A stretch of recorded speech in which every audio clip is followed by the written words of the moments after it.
Me sunanka? Umar Ali. Dan wace unguwa ne kai? Goron dutse. Ga ka da kayan mata, nawa ya wannan kayan? Na kakanmu ne. A ina ka saka su? A jikina. Yanzu ga ka a hannun 'yan sanda, a ina aka kama ka? A FC ina shirin shiga. To na ka shiga? Wallahi dama shiga zan yi, wallahi iskanci ne kawai zan je ne. Cikin hostel din mata? Yi wallahi. Wata ce ta kira ka? Wallahi ba wata wace ta kira ni ba. To dama kun saba zuwa, ka san wanda kake zuwa gurin ta? Wallahi ban saba zuwa ba, ban taɓa zuwa ba. Lalibai kawai zan je ne. Me za ka yin kai laliban? Wallahi kawai dai in tattaɓa wata ne wallahi. To ai an ce an same ka da abin kariya na kwaroro. Abin me? Kondom guda nawa aka samu a wurin ka? A wallahi ba a samu komai a wajena ba. Haka kawai za ka je kai lalibe? Yi wallahi tsakanina da Allah. To amma azalce.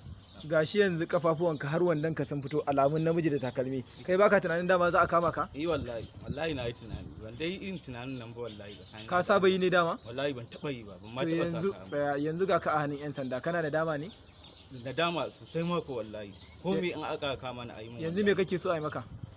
An afuwa nake nema, wallahi ba zan sake ba, ban taɓa saka mata ba Allah. amma da daddare ne kai ka sa alƙafi. Wallahi azalce, ban taɓa saka To mata da ba Allah. kafin mu gani. To cire kayan jikinka a hankali mu ga fuskar ka.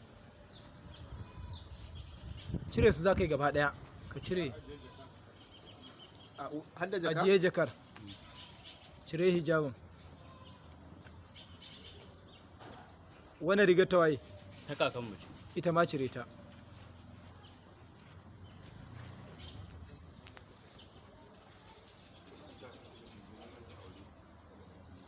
Har da bireziya ka sa? Yi wallahi. Ita kuma ina ka samu ta? Ita a gidan mu take. Dama haka ake sawa? Wallahi ban dai sanya ci kawai sa. Dama ka saba sawa kenan. Wallahi ban taɓa sa ba sa. Allah ya kiyaye. Amin sa. To har yanzu dai bamu gama tabbatarwa ko mace ce ko namiji ba. Cire bireziyan mu gani.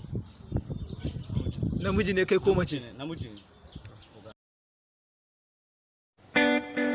Ku danna subscribe domin samun sababbin shirye-shiryenmu cikin sauƙi, sannan ku danna ƙararrawar sanarwa don sanar da ku da zarar mun ɗora bidiyo.